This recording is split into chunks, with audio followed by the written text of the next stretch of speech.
Ladies and gentlemen, the Football Scoop podcast is back. We're here to talk week 6, college football, and everything amazing that happened this weekend. We won't mention Miami. So I'm Scott Roussel. I've got Zach Barnett, John Bryce, College Football Express. I got Doug Samuels, one of the leading high school coaches in the country. Also the guy who keeps Football Scoop running and on the rails. Morning, everybody. Everybody have a great weekend? Yeah. Everything went well at Texas, Zach? No.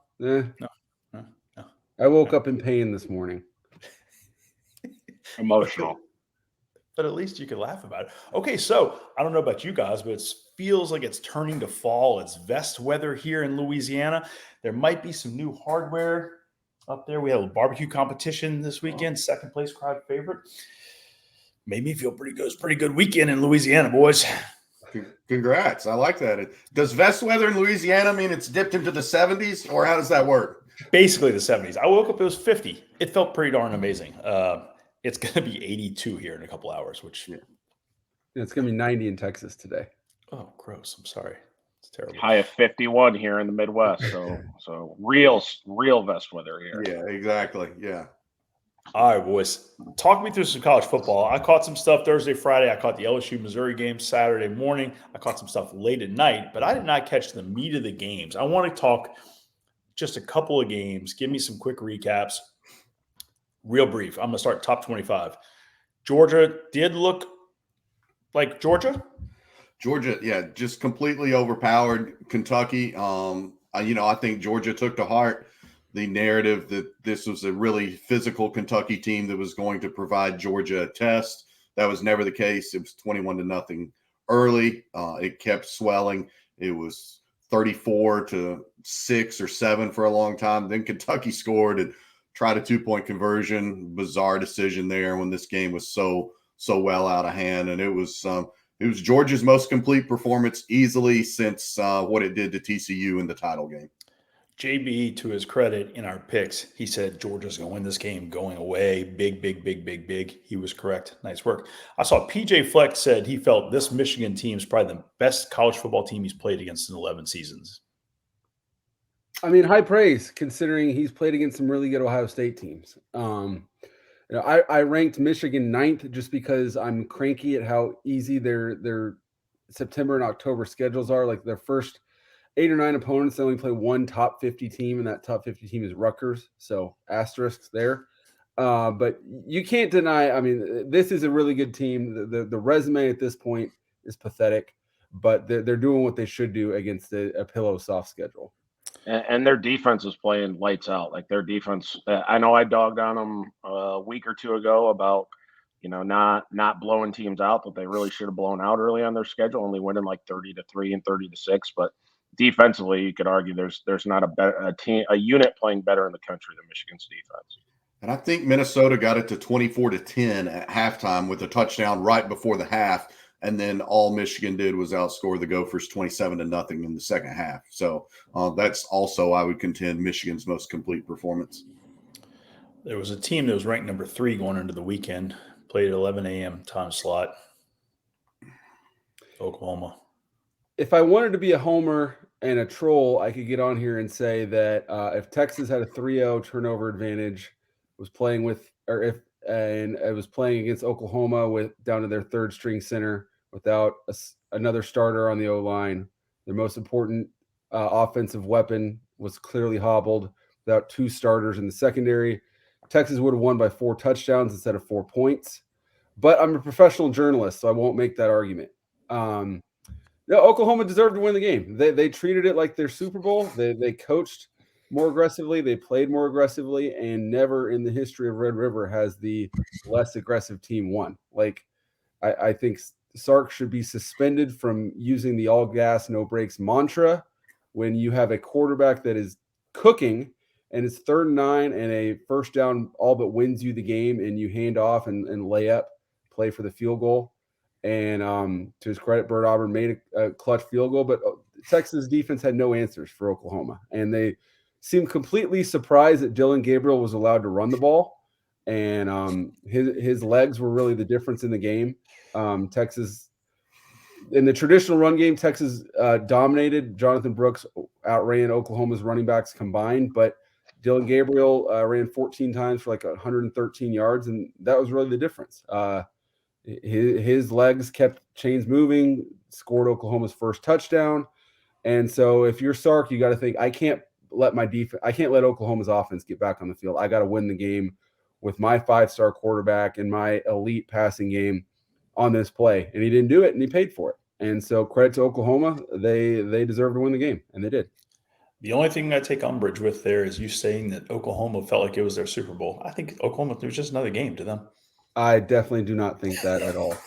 I mean, they've been prepping for this one. I mean, Brent Venables coached like he lost this game 49-0, and that his professional reputation, specifically within the Oklahoma State borders, was on the line. And Texas coached and played like it was just another game, and it looked like. I mean, they were hitting harder from the first play of the game to the last play of the game. I mean, you go back to now, it's nearly a quarter century.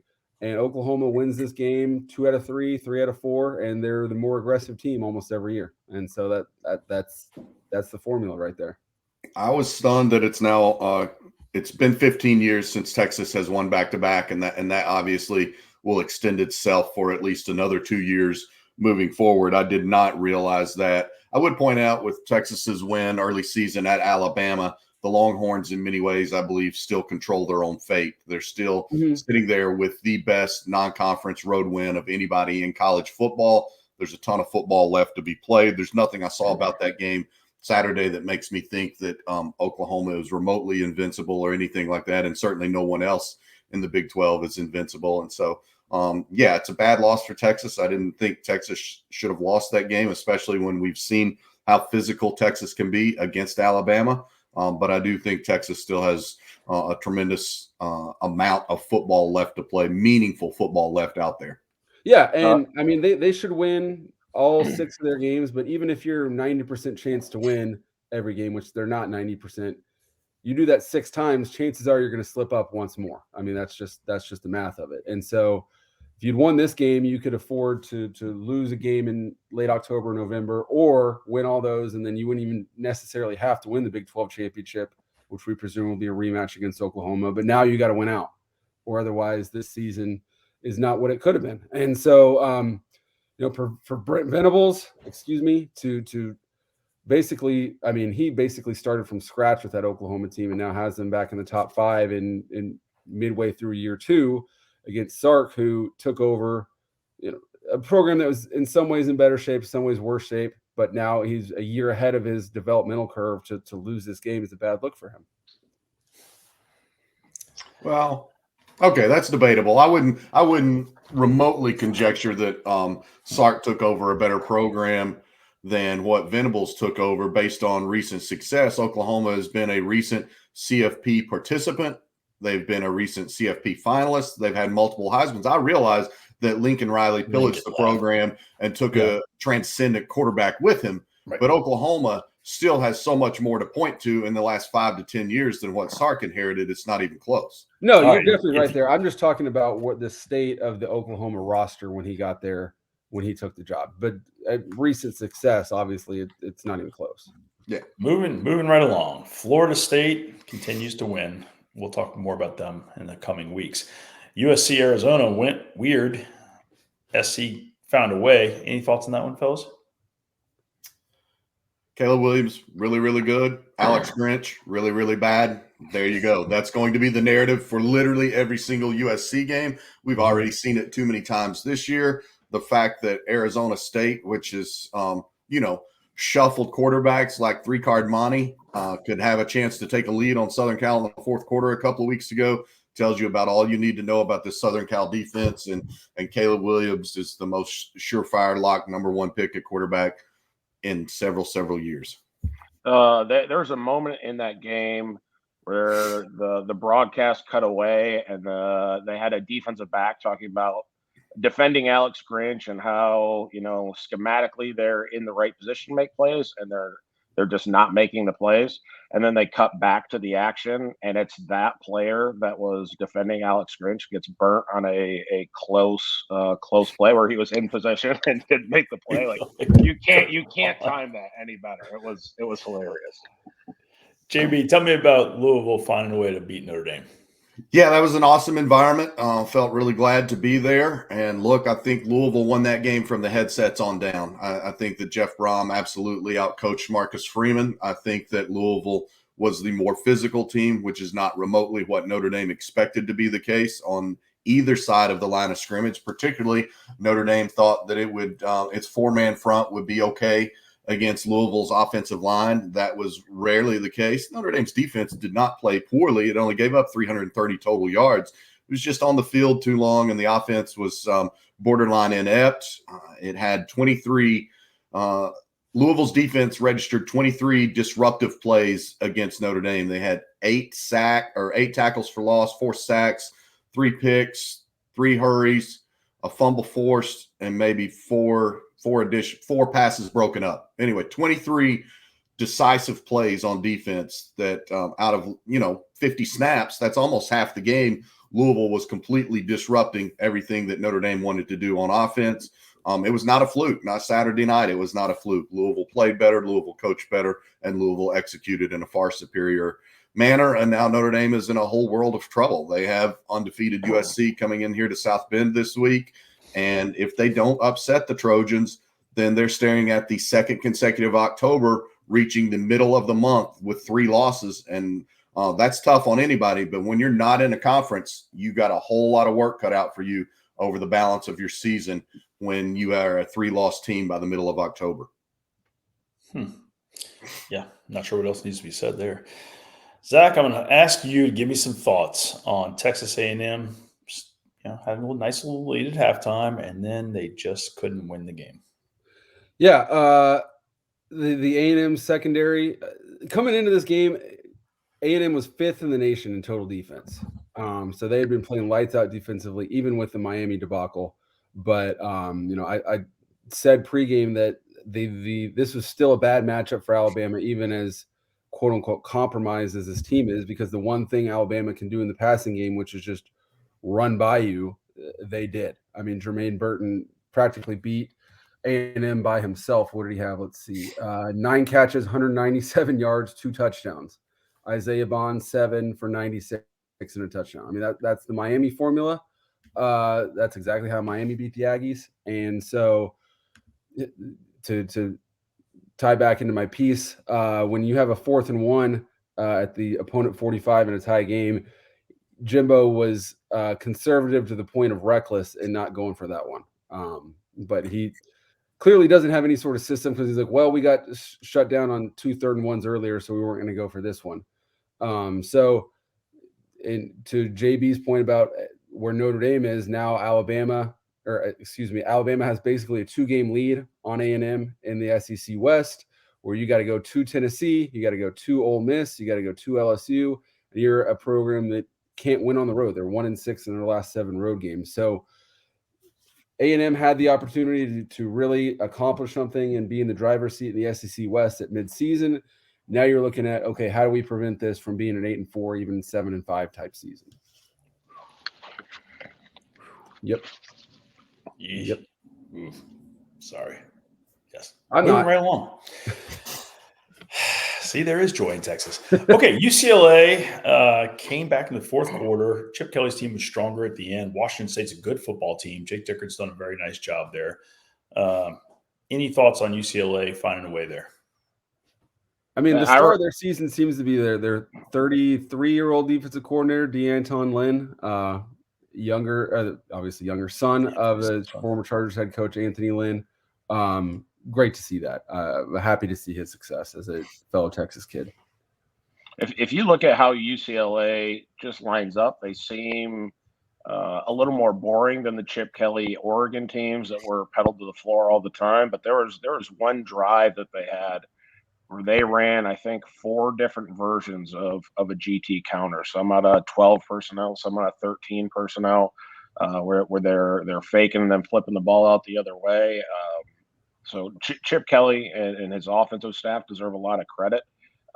His time in the NFL, I think, changed his approach a little bit, but the creativity of Chip Kelly is still absolutely there, and I love it. I'm here for it. I'm the same way. I'm a fan. North Carolina continues to just put points up. Drake May looks fantastic. Anything to say there? It was Syracuse. Moving on. Oregon State got a nice win over Cal. Moving on. Ole Miss had enough to beat Arkansas. Anything needed there? Sam Pittman. Arkansas. Go ahead, Zach. I apologize. I was just gonna say Arkansas is just in a bad way as a program right now. 2-4 is not great for Sam Pittman. Yeah, that's what I was going to say. Zach has the stat handy, but I think Sam Pittman is probably collectively one of the favorite coaches of all of us on this staff, one of the favorite figures in all of college football. But just like your barbecue pit over the weekend, Scott, the embers are heating up on Pittman at Arkansas, especially with KJ Jefferson being still such a valuable figure, a dynamic figure. But the offense obviously has regressed from what it was operating before. People are still dissatisfied with the hire that Pittman made to end Dan Enos this year. And it's catching up with Arkansas a little bit. And you can't look at that Arkansas schedule and think they're done losing. And that's a problem. Yeah, they're 2-8, I believe, in their last 10 SEC games, and they have at Bama next. Not great. That's not great. Doug, you're our resident football coach. You're Miami. You're going to win the game. Is Mario trying? What's he trying to do? Say, "Hey, I'm tougher than you." What's going on there? There's really no logic to defend this decision. Like you've got to nail it out. But as people have pointed out on social media, it's kind of Mario Cristobal's MO.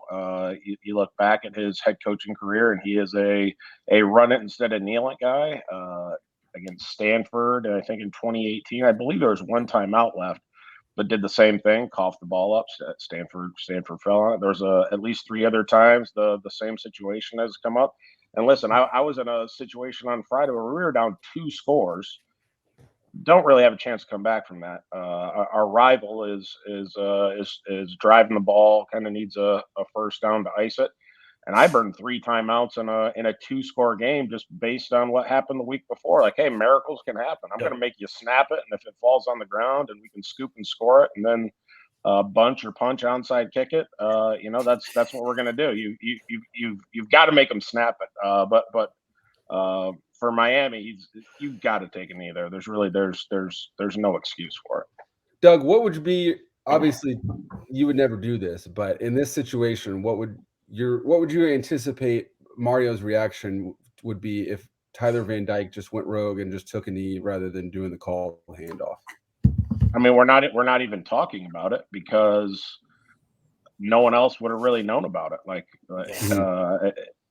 I think that's what was expected. So if the quarterback just steps back and takes a knee, this is a non-story and something that he handles privately in the locker room. But it's really a non-story at that point. So LSU was in Missouri. I had the occasion to exchange some messages with a high-ranking Missouri official midweek, and I said, "How good do you think LSU is?" He said, "Their offense is elite. Number 5 is that good." I mean, Jaden Daniels, his numbers are crazy, y'all, and dude's a competitor. Yeah, and he took a blow in this game and came back in. If they were winning more games, he would be mentioned as somebody who could be runner-up to Caleb Williams winning the Heisman again. So he is really good, and Malik Neighbors is really good. They still don't, I think, get enough out of their running game, and then obviously their defense really was a complete no-show until it iced the game with that pick 6, and really unfortunate because Brady Cook had set like school and SEC records for how many passes without an interception going along this season. And Mizzou had every chance in the world to pull away in that game. They were up 22-7 early at home, and you've got to find ways to maximize that. And instead, the longer the game went, you just felt like, okay, this is LSU's game to win. And then even still, Missouri late had a chance to get a score that would have put all the pressure on LSU to need a score in the final moments to either tie and send it to overtime or get a touchdown and win by 3 or 4 points. And then Missouri had some penalties. And I flashed back to the Kansas State game, and they were able to get a 61-yard field goal, and it didn't matter. But again, it was like a 3rd and 1 situation, and Missouri false start and goes into 3rd and 6. Then Brady Cook gets hit and fumbles from behind and loses another 22 yards. So you're at home, and you go from about to snap on 3rd and 1, driving for the potential game-winning score, to the next down is 4th and 28. 4th and 28. Like, you can't do that anywhere. You sure can't do that at home with those sort of veterans when you're trying to beat a team that man for man is overall more talented than you.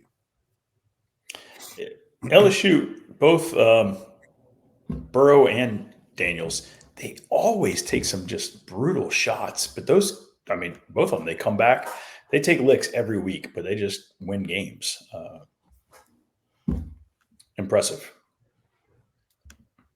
All right, moving along. Last top 25 game. Wyoming, Fresno State. Wyoming. Both teams are really good this season. Wyoming finds a way. Wyoming's only loss was Texas. Correct. Geez, And now Wyoming has home wins against Texas Tech in a miraculous comeback early in the season, and then this game against previously undefeated Fresno State. And Jeff Tedford really had the Bulldogs humming. Their young offensive coordinator, Pat McCann, is really impressive. They've done a lot of good things. I was surprised that Wyoming won that game, and this looks like one of Craig Bowles' better teams there for the Pokes. And I believe next up they have an undefeated Air Force team. Air Force pretty good now. That would be an impressive win. That would be a very good win. It'd be another very good win if they get That'll be on the picks this week for sure. I like that. Let's go. Okay. So speaking of picks, it feels modestly unusual. Zach's got a lead kind of late in the season. You're about midway point. I'm excited. I've never won. I don't know how long we've been doing this, but I'm 99.9% sure I've never won. Oh, wow. I can't relate. I'm the defending champ. I've won a couple of times. I think Doug has too. Yeah. Well, it's very exciting. Just like Texas, really good early season. See what happens. Oh, wow. We're not even going to talk Deion, Colorado, Arizona State. We're not done, boys. We're not done. Talk to me about some non-top 25. Talk to me about some Deion stuff. Come on. There you go. It's contractually obligated. We mentioned the SEC already. We got to get Prime in. So what are they now? 4-2? Is that right? 4-2. And they've got Stanford coming this week at home on Friday night. We've already seen that the Folsom frenzy is real. I would expect that to be another win. They're going to be one victory away, should be one victory away after this week from being bowl eligible. Only Deion could walk the walk that he has done this week in calling out his team for having Shedeur Sanders be the most sacked quarterback in all of college football, and that quarterback be his son. Deion's the only coach who could get by with that. And he's not quite the most sacked. They've sacked him 31 times. The worst in the nation is 32. I can't remember who. But it's pretty close. It's pretty close, and he got hit a bunch again in this game, and Arizona State was up 17-14 at the half, and then Arizona State tied it with a 94-yard scoring drive that just had Sanders fuming. So, again, he was on the cover of Time last Friday, as we know, and then he made even more incendiary comments after his game Saturday saying maybe you accept mediocrity. I don't accept mediocrity. You think Shedeur's happy being the most sacked player in college football? No, he's mad. He's out there trying to get it done. So we'll see how his team responds. He pretty much called out everybody in his organization, coaches too. There's something refreshing about that, but it's a very thin line. I believe Doug could speak to it far better than me when you want that accountability and you want everyone to feel that accountability, but I still think it's a very delicate line you have to walk. Yeah, very delicate. And then for Shedeur to, after the win, flash the Rollie in front of the Arizona State fans, like you can't say he's upset about the sacks that he's taken, and then he's flashing the Rolex in front of the student section after a game they really absolutely should have ran away with. But Kenny Dillingham's squad showed up, and they just in year zero they're not. They don't know how to win yet. They've got to learn how to do that. And they're down a ton of injuries. I don't even know what quarterback they're on at this point, but I think that staff gets it turned around. I think they were my number 2 ranked staff, new staff in college football this year. They'll get it turned around, and I think that game on Saturday showed them taking steps towards that. I would completely agree, Doug, and especially to your point at the quarterback position, either through injuries or ineffective play and shuffling, They've had a number of different characters there. And I also would point out, you say they don't know how to win, and that's right. That's part of the process. But how much more difficult is it to learn how to win when your AD kneecaps you right before the season and says, even if you find a way to 6 wins, you don't get to go to a bowl? So I'm really impressed with what they're doing week after week, because to me, they're showing the character of the program from head coach Kenny Dillingham on down, especially against the obstacles that they're facing inside and outside the program. All right, a couple quick hits on some other ones real fast. Jim Moore's team finally got a win. Very surprising 0-5 start season. They beat Rice. Hey, at least they got a win. Rice is decent this year. Yeah, Absolutely, right. Rice has got some nice – I think they got 3 nice wins. Yeah. Troy just rolled Arkansas State. Yeah, Butch had won a couple in a row there at Arkansas State and thought they had a little momentum. And, yeah, boys at Troy said, not so fast. Kansas 5-1 landslide. I mean, like, it's just like no one even mentions Kansas is 5-1. Kansas is 5-1. Lance Leipold, ball coach, and did that without Jalen Daniels, still having the back issues that kept him out against Texas, and they did that to UCF without Jalen Daniels. That's significant. Ohio is 5-1. That used to be commonplace under Frank Solich. I don't know, commonplace. They were a very good football team. With Tim Albin taking over, it seemed like there was a little 5-1. Toledo also winning games all over the place. Miami of Ohio is winning games all over the place. I was going to say Ohio and Miami of Ohio having tremendously strong bounce-back seasons. Miami of Ohio was solid last year. Chuck Martin got a modest contract extension, but they've taken it to a different level this year. Seems like he coaches his best, or they have their best seasons when his back's against the wall for whatever reason there. NC State and Marshall was a battle, yeah? Anybody catch much of that one?